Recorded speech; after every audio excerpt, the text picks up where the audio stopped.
ఈ ఉదయకాలాన దేవుని యొక్క వాక్యంలో నుండి కొన్ని విషయాలు మనం నేర్చుకుందాం. మత్తయి సువార్త 28వ అధ్యాయం 18, 19 వచనాలు దయచేసి చదివి సహాయం చేయండి. మత్తయి సువార్త 28వ అధ్యాయం 18, 19 వచనాలు నేను చదువుతున్నాను, నాతో పాటు చెప్పండి. అయితే అందరూ చెప్పాలి. అయితే యేసు వారి యొద్దకు వచ్చి పరలోకమందును భూమి మీదను నాకు సర్వాధికారము ఇయ్యబడి ఉన్నది. కాబట్టి మీరు వెళ్ళి సమస్త జనులను శిష్యులుగా చేయుడి. చాలు.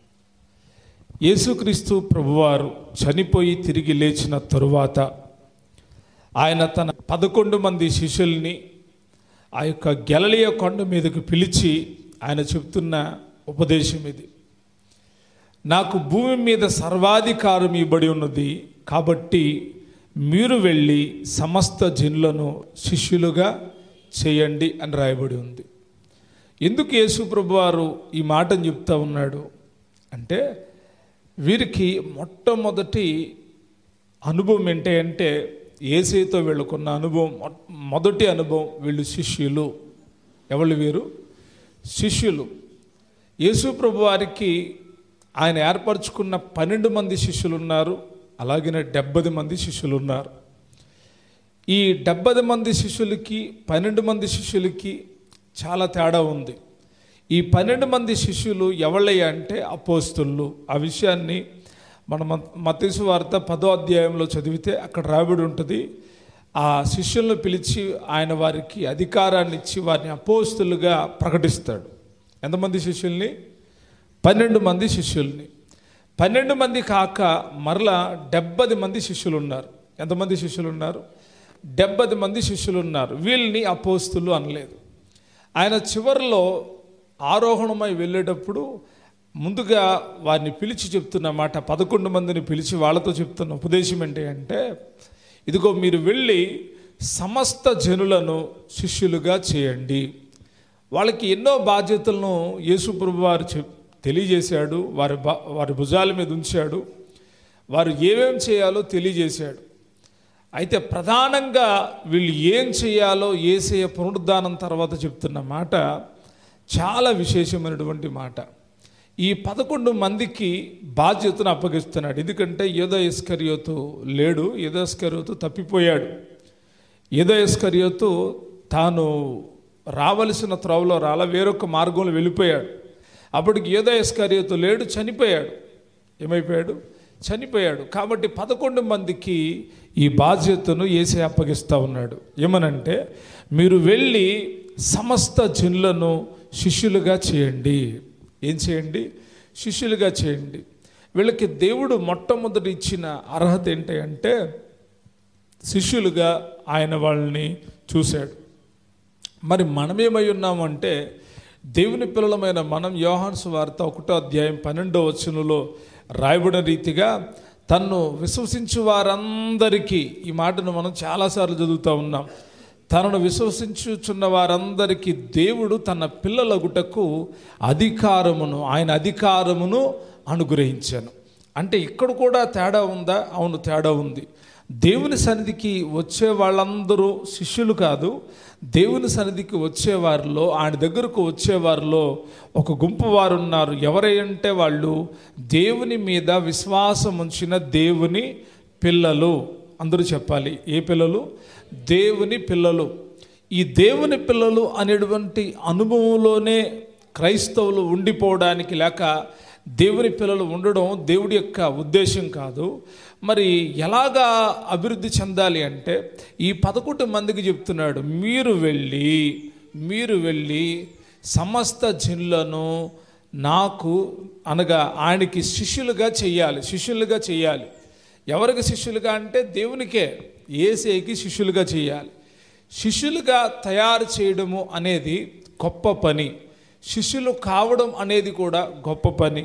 మన పిల్లల్ని మనము స్కూల్కి పంపిస్తాం కదా, పంపించి ఏమంటామంటే నువ్వు బాగా చదవాలి, బాగా నేర్చుకోవాలి, బాగా చదివి మంచి ఉద్యోగం చేసి బాగా సంపాదించాలి, నువ్వు బాగా అభివృద్ధి చెందాలి అని చెప్పి కోరుకుంటాం. అంత మాత్రమే కాదు, మన పిల్లలు పంపించిన తర్వాత ఆ పిల్లలు ఏం చేస్తున్నారో మనం గ్రహిస్తాం, ఆ పిల్లలు ఎలాగుంటున్నారో మనం గ్రహిస్తాం. ఆ పిల్లలు బాగా చదవాలని వారిని ప్రేరేపిస్తాం, వారిని పురికొల్పుతాం, వారి కొరకు సమయాన్ని, వారి కొరకు ధనాన్ని ఖర్చు చేస్తాం. ఎందుకు అంటే వాళ్ళు ప్రయోజకులు కావాలి అని.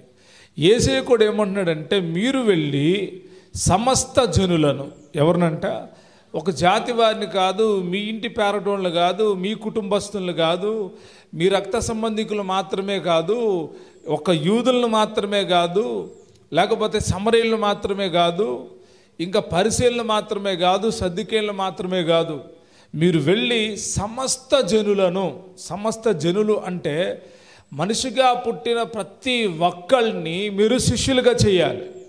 మీరేం చేయాలి? చాలా భారమైనటువంటి పరిచర్య. శిష్యులుగా చేయడం అనేది చాలా గొప్ప పరిచర్య. ఒక మాస్టర్ చెప్తా ఉన్నాడు, వీడికి చాలా బాగా చెప్తానండి, వీడిని పర్సనల్గా కూర్చోబెట్టి చెప్తున్నాను కానీ వీడు వినడం లేదు అంటున్నాడు. ఏం చేయట్లేదంట? వీడు వినట్లేదండి.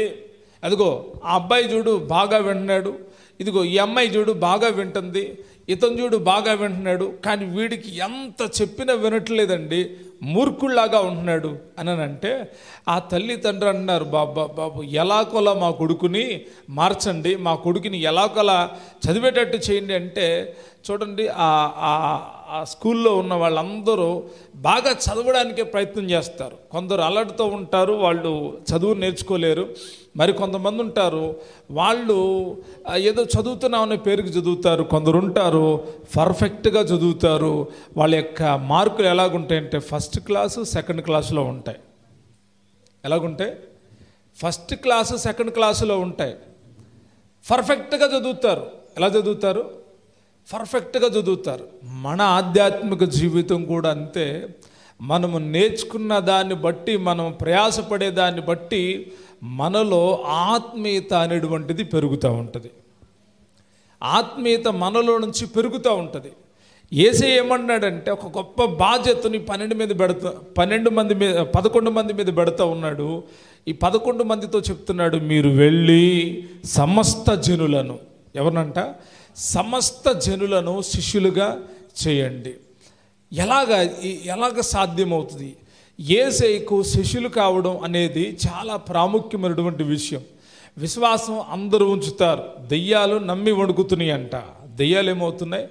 నమ్మి వణుకుతాయి. అందరు నమ్మకం ఉంచుతారు. నమ్మకం లేని వాళ్ళు ఎవరు లేరు. నాకు దేవుడు అంటే చాలా నమ్మకం అండి, దేవుడు అంటే చాలా నమ్మకం అంటారు.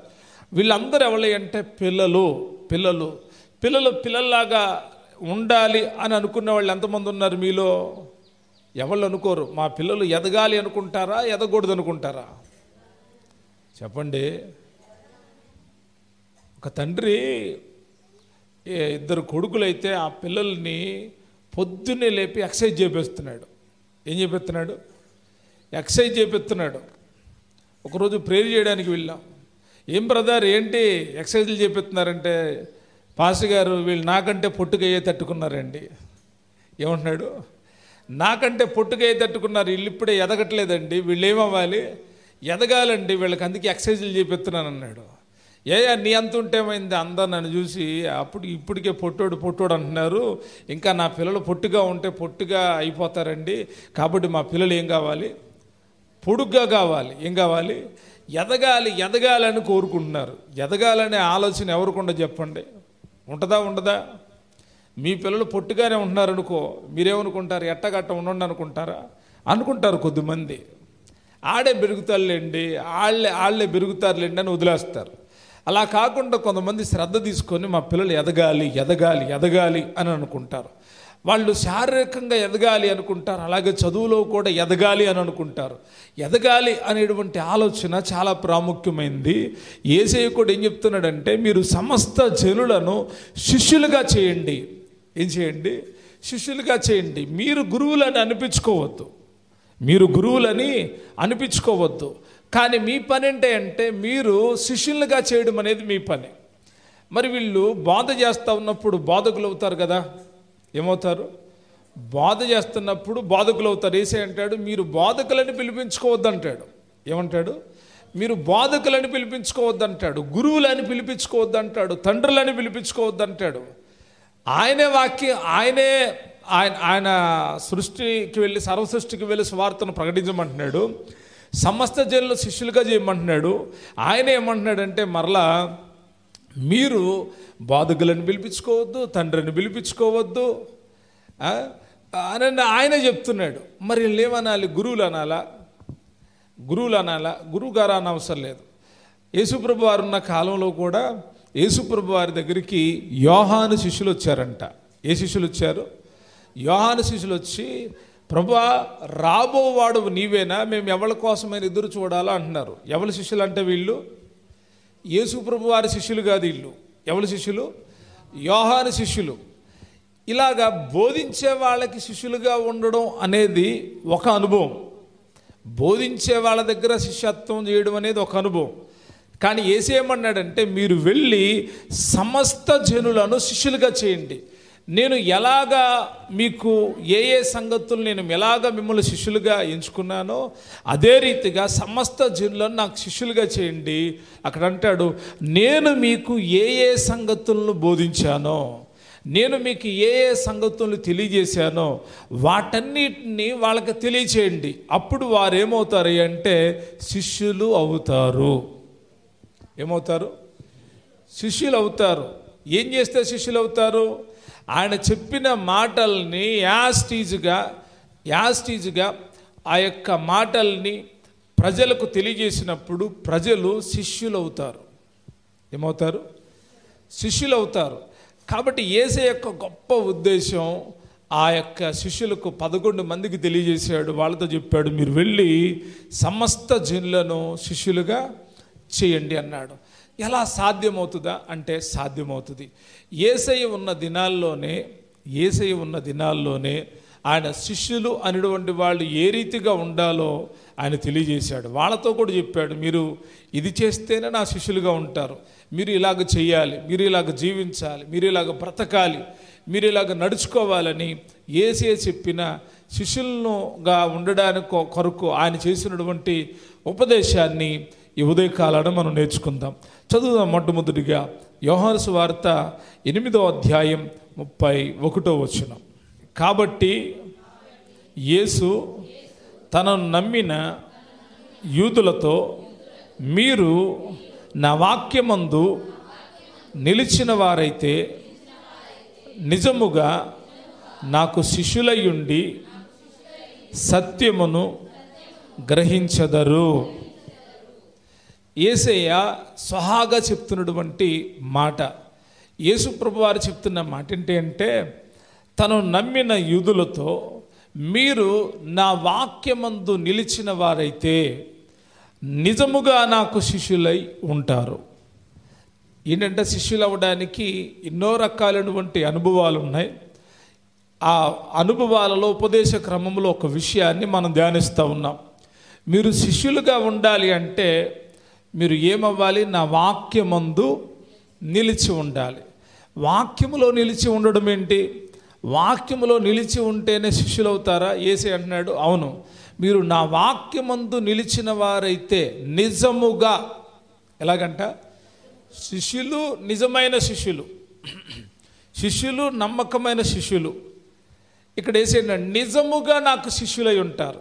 యేసయ్యకు శిష్యులు కావాలి అంటే నీవైనా ఎవరైనా మీరెవ్వరైనా చేయాల్సిన ఒక పని ఏంటంటే వాక్యములో నిలిచి ఉండాలి. ఎక్కడ నిలిచి ఉండాలి? వాక్యములో నిలిచి ఉండాలి. ఇదేనండి వాక్యములో నిలిచి ఉండాలి అని అంటాడు. మీరు నాకు శిష్యులై ఉండి సత్యమును గ్రహించెదరు. సత్యాన్ని గ్రహించే వాళ్ళు ఎవళ్ళయ్యా అంటే వాక్యములో నిలిచి ఉండేవాళ్ళు. అందరూ చెప్పండి, ఎక్కడ నిలిచి ఉండేవాళ్ళు? సంఘములో నిలిచి ఉండేవాళ్ళు సత్యాన్ని గ్రహిస్తారు, వాళ్ళు శిష్యులై ఉంటారని యేసయ్య చెప్పలా. గుడిలో ఉండేవాళ్ళు నాకు శిష్యులై ఉంటారు, వాళ్ళు సత్యాన్ని గ్రహిస్తారని యేసయ్య చెప్పలా.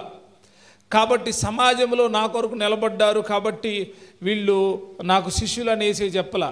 ఆయన ఏమన్నాడంటే నా వాక్యమందు, ఏ వాక్యము?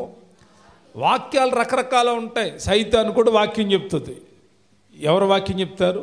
సైతాను కూడా వాక్యం చెప్తుంది. కానీ యేసే అన్నాడు, నా వాక్యము అంటున్నాడు. నా వాక్యము, నేను చెప్తున్న వాక్యము, నా వాక్యమందు మీరు నిలిచిన వారైతే, యోహాను సువార్త 1వ అధ్యాయంలో ఉంటుంది, ఆది యందు వాక్యం ఉండెను, వాక్యము దేవుని యొద్ద ఉండెను, ఆ వాక్యమే దేవుడై ఉండెను. ఇప్పుడు ఎక్కడ నిలబడాలి? వాక్యం అంటే ఎక్కడ నిలబడాలి? ఎక్కడ నిలబడాలి? దేవునిలో నిలబడాలి. దేవునిలో నిలబడితే వాక్యంలో నిలబడినట్టే, వాక్యంలో నిలబడితే దేవునిలో నిలబడినట్లే. దేవునిలో నువ్వు నిలబడ్డావు కాబట్టి నువ్వు శిష్యుడు అవుతావు. శిష్యుడు అయి నువ్వేం చేస్తావంటే సత్యాన్ని గ్రహిస్తావు. ఏం గ్రహిస్తావు? ఈ సత్యాన్ని గ్రహించాలంటే శిష్యులు మాత్రమే గ్రహిస్తారు. ఇప్పుడు పిల్లల దగ్గరికి వెళ్ళి ఏది నిజమో అని అడిగారు అనుకో, పిల్లల దగ్గరికి వెళ్ళి ఏది నిజమన్నారనుకో, వాళ్ళు ఏం చెప్తారు చెప్పండి? నిజమేంటి అబద్ధం ఏంటి వాళ్ళకి తెలుసా? నువ్వు ఏది నిజమని చెప్తే అది నిజం, ఏది అబద్ధం అని చెప్తే అది అబద్ధం. ఓ భార్య భర్తలు పోట్లాడుకున్నారు. ఏమయ్యారు? భార్య భర్తలు పోట్లాడుకున్నారు. పోట్లాడుకున్నటువంటి వాళ్ళు వేరైపోయి మళ్ళా ఒక 2 సంవత్సరాలు కలుసుకున్నారు. కలుసుకున్న తర్వాత ఒక ఇంట్లో ఉంటున్నారు. వాళ్ళ తల్లి ఇదిగో డాడీ దగ్గరికి వెళ్ళు అనే మాట చెప్పట్లా. ఏం చెప్పట్లా? డాడీ దగ్గరికి వెళ్ళు అనే మాట చెప్పట్లా. ఆ పిల్ల మీ నాన్న పేరు ఏంటంటే ఏమో నాకేం తెలుసు అంటుంది. ఆ పిల్లోడు మీ నాన్న పేరు ఏంటంటే నాకేం తెలుసు అంటున్నాడు. అదేంటే మీ నాన్న పేరు తెలియదా? ఆమె ఏమంటుందో తెలుసా? ఎందుకని ఆయన పేరు చెప్పటం? ఒకే ఇంట్లో ఉంటా ఉండి తండ్రిని తండ్రిగా చూడలేకపోతున్నారు. ఆ తల్లి నేర్పిన తర్వాత, బాగా ఎదిగిన తర్వాత, ఇప్పుడు కొంచెం ఏది వచ్చింది వాళ్ళకి, ఇంకా అవగాహన రాలా, కొంచెం బాగా ఏది వచ్చిన తర్వాత వాళ్ళకి సత్యమేదో తెలుస్తుంది. అప్పుడు తల్లి ఏమవుతుంది? ద్వేషించబడుతుందా? ప్రేమించబడుతుందా? తప్పకుండా ద్వేషించబడుతుంది. పిల్లలు సత్యాన్ని గ్రహించలేరు. పిల్లలకి నిజాలు చెప్పండి, ఇది నిజమురా అని చెప్పండి, వాళ్ళకి తెలుసా నిజమని? చెప్పరేంటండి, అట్టకు చూస్తారంటే? వాళ్ళకి తెలుసా? వాళ్ళకి తెలియదు నిజాలు. చాలామంది దేవుని పిల్లలు ఉన్నారు. వాళ్ళ దగ్గరికి వెళ్ళి మనము వాక్యములో ఇది ఉందని చెప్తే చాలామంది నమ్మరు కూడా. పిల్ల చేష్టలు చేస్తారు చాలామంది. వాక్యాన్ని నమ్మరు, వాక్యాన్ని విశ్వసించరు. వాక్యం అంటే వాళ్ళకి భయం. జాగ్రత్తగా గమనించాలి. మనము వాక్యానుసారంగా జీవించే వాళ్ళమైతే, ఆయనకు శిష్యులంగా ఉండాలి అంటే మనం ఆయనలో నిలిచి ఉండాలి. ఆయనలో నిలిచి ఉంటే మనము నిజముగా ఆయనకి శిష్యులమై ఉంటాం. అంత మాత్రమే కాదు కానీ మనము సత్యాన్ని గ్రహిస్తాము. సత్యం తెలియకపోతే నీవు శిష్యుడిగా జీవించలేవు. సత్యాన్ని గ్రహించకపోతే నీవు అభివృద్ధి చెందలేవు. సత్యము నీలో నిలిచి ఉండకపోతే నువ్వు ప్రభు రాకడ కొరకు చేరలేవు. సత్యము మిమ్మల్ని, అక్కడ రాయబడి ఉంటుంది కదా, సత్యము మిమ్మల్ని స్వతంత్రులుగా చేయునని చెప్పగా, సత్యము మీకు స్వతంత్రతనిస్తుంది. సత్యము మీలో స్వతంత్రతను కలుగు చేస్తుంది. ఈరోజు స్వతంత్రులుగా లేరు, బానిసలుగా ఉంటున్నారు. వాళ్ళు బానిసలుగా ఉండడానికి గల కారణం ఏంటంటే వాళ్ళు యేసులో నిలిచిలేరు. వారు యేసు ప్రభు వారికి శిష్యులుగా లేరు. పిల్లలే. ఇప్పుడు మీ పిల్లలు ఉన్నారండి, ఇంట్లో ఎవరి మీదో కోపం వచ్చింది. మీ పిల్లల్ని వాళ్ళ ఇంటికి వెళ్ళొద్దురా, వాళ్ళతో మాట్లాడొద్దురా అని చెప్పారనుకో, ఏం చేస్తారు వాళ్ళు? చెప్పండి. ఒరే టిట్టుగా రారా అన్నా కూడా రాడాడు. వస్తాడా? రాడు. అరే రారా పర్వాలేదంటే ఆడు చాలాసేపటికి నెమ్మదిగా ఆలోచించి ఏం చెప్తాడు అంటే, మా మమ్మీ వెళ్ళొద్దు అంతే, మా డాడీ వెళ్ళొద్దు అన్నాడు, నేను రాను అంటాడా అనరా? జాన్వేస్లీ ఇట్రా అన్నాను అనుకో, అమ్మో మా డాడీ వెళ్ళొద్దు అన్నాడు, మా మమ్మీ వెళ్ళొద్దు అంది. వస్తారా పిల్లలు? చెప్పండి, వస్తారా? రారు. రే మీ తాతయ్యతో మాట్లాడమాకరా. తాతయ్య ఫోన్ చేసి hello hello hello hello hello hello ఏం చేయరు? మాట్లాడతారా? మాట్లాడరు. నేను ఎందుకు ఈ మాట చెప్తున్నానంటే, పిల్లల స్వభావం దేవునిలో ఉన్న మీకు కూడా ఉంటే మీరు ఎలాగుంటారంటే మనుషుల మాటల దగ్గరే నిలిచిపోతారు. మనుషుల మాటల దగ్గరే నిలిచిపోతారు. స్వతంత్రులుగా బ్రతకలేరు, స్వతంత్రులుగా జీవించలేరు, స్వతంత్రత మీలో ఉండదు. అయితే మీరు ఎదిగారు, మీరు బాగా ఎదిగిన తర్వాత మాట్లాడొద్దు అని చెప్పారండి. ఎందుకు మాట్లాడొద్దో కారణం చెప్పాలంటారు, అంతేనా కదా? ఎందుకు మాట్లాడొద్దు అన్నా కారణం ఏంటి? ఏమన్నారు వాళ్ళు, ఏమన్నారు వీళ్ళు, ఎందుకు మాట్లాడదు ఫలాంది అన్నారు అంటే అన్నారు, పోనీ మనకెందుకు, మనం మాట్లాడదాం, మనం ఏం చేద్దాం, మాట్లాడదాం అంటే వీళ్ళకి ఏమొచ్చింది? స్వతంత్రత వచ్చింది. దేవుని యొక్క పిల్లలుగానే ఉంటే ఈ స్వతంత్రతను మీరు అనుభవించలేరు. మీరు ఏం కావాలనేసి కోరుకుంటున్నాడంటే, మీరు శిష్యులు కావాలని కోరుకుంటున్నాడు. మీరు శిష్యులు కావాలంటే యేసయ్యలో నిలిచి ఉండాలి. ఇప్పుడు దాకా నిలిచి ఉండాలి. యోధా ఇస్కరియోతు నిలబడలేకపోయాడు. 70 మంది శిష్యులు నిలబడలేకపోయారు. కొందరు ఆయనతో ఉండడానికి వచ్చి నిలబడలేకపోయారు. ఆయన వదిలిపెట్టి వెళ్ళిపోయారు. వింటున్నారా? మీరు బాగా గమనించాలి. దేవుల్లో మీరు నిలిచి ఉన్నారా? మీరు నిలిచి ఉంటే ఫలిస్తారు. మీరు నిలిచి ఉంటే అభివృద్ధి చెందుతారు. మీరు నిలిచి ఉంటే వర్ధిల్లుతారు. ఆయన ఏం కోరుకుంటున్నాడు అంటే మీరు నిలిచి ఉండాలని కోరుకుంటున్నాడు. ఏం చేస్తున్నాడు? నా వాక్యమందు నిలిచిన వారైతే మీరు నిజముగా నాకు శిష్యులై ఉంటారు, సత్యాన్ని గ్రహిస్తారు. వాక్యములో నిలబడలేని వాళ్ళకి ఎంత సత్యాన్ని ప్రకటించండి, వాళ్ళు ఏమీ గ్రహించరు. అందుకే జ్ఞాని అయిన సొలొమోను అంటాడు, పందుల ఎదుట ముత్యములను వేయకండి. ఒకవేళ వేస్తే అవి కాళ్ళతో ఏం చేస్తాయి? తొక్కేస్తాయి. వాక్యాన్ని కూడా, సత్యాన్ని కూడా ఎవరికి పడితే వాళ్ళకి తెలియజేయకూడదు. తెలియజేయాలా? చెప్పండి, తెలియజేయాలా? ఒక్కొక్కడు పై మాటలు బాగా మాట్లాడతాడు. ఒక్కొక్కళ్ళు ఏం చేస్తారు? పై మాటలు, అలాగ చెప్పొచ్చా, ఇలాగ చెప్పొచ్చా, అలాగ బోధించవచ్చా, ఇలాగ బోధించవచ్చుగా, ఆ మాటలు అనొచ్చా, ఆ మాట అనొచ్చా, ఈ మాట అనొచ్చా అంటారు. వాళ్ళని కనుక పిలిచి బైబిల్ ఎప్పుడైనా చదివారా మీ ముఖానికంటే? బైబిల్ చదవరు వీళ్ళు. అమ్మో అంతలో మాట అనేసాడేంటి పాస్టర్ గారు, సిగ్గులేని మంద అన్నాడంట. ఏమన్నాడు చెప్పండి, ఏమన్నాడు? ఒకసారి ఇలాగే రాజుబాబు గారి మీటింగ్కి వెళ్ళాం. మీటింగ్ బాగా మంచి వాక్యం చెప్తున్నాడు ఆయన. ఒక ఆమె ఏం చేసిందంటే ఉండట్టుండి ఒక 2-3 వరుసలు వెనకమాల ఎదర భాగంలో ఒక 2-3 వరుసలు దాటి ఉంది. అక్కడ లెగిసి తప్పుకుండా నడుచుకుంటూ వెళ్తుంది. ఈయన కళ్ళల్లో పడింది. ఈయన మంచి వాక్యం చెప్తున్నాడు. అప్పుడు ఏమనాలి చెప్పండి, ఏమనాలి? ఆయన ఏమన్నాడు తెలుసా? హే పనికి మాలిందానా కూచా అని అన్నాడు. ఏమన్నాడు చెప్పండి? ఏమన్నాడంట?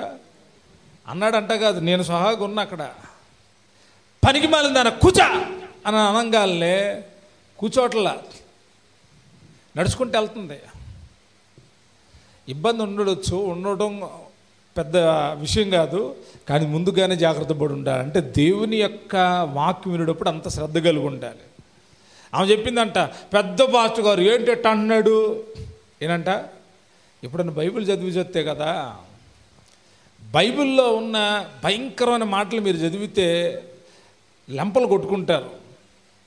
ఇర్మియా ప్రవక్త ద్వారా, యెషయా ప్రవక్త ద్వారా, యెహెజ్కేలు ప్రవక్త ద్వారా దేవుడు మాట్లాడిన మాటల్ని మీరు చదివితే, అమ్మ నాయనో ఇంకా పాస్టర్ గారు చాలా తక్కువ మాట్లాడాడు అంటారు.